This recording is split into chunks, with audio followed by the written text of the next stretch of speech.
សំណួរនេះក៏សួរខ្ញុំថាបណ្ឌិតទឹកនោមទៅឃើញឡើងគ្រាប់ឈាមសហើយលេបថ្នាំច្រើនតើប៉ះពាល់អីអត់ជាទូទៅប្រសិនបើបណ្ឌិតទឹកនោមទៅឃើញថាឡើងគ្រាប់ឈាមសគឺជាសញ្ញាដែលយើងបញ្ជាក់ថាអាចអាលាកផ្លោកនោមឬក៏អាលាកពហុនោមអញ្ចឹងក្នុងករណីដែលយើងអាលាកគឺភាគច្រើនវាអាចបណ្ដាលមកពីការរលាកដោយសារបាក់តេរីអញ្ចឹងប្រសិនបើយើងបណ្ឌិតហើយឃើញគ្រាប់ឈាមសគេអាចធ្វើការបណ្ឌិតមួយទៀតហៅថា urine microscopic បានន័យថាយើងមើលថាឃើញមានបាក់តេរីនៅក្នុង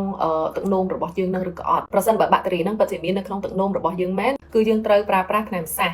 សយើងអាចប្រើចន្លោះប្រហែលជា10ថ្ងៃទៅ14ថ្ងៃហើយសួរថាការដែលយើងប្រើថ្នាំសាសហ្នឹងគឺវាមានផលប៉ះពាល់អីអត់ជាទូទៅគេហៅថា side effect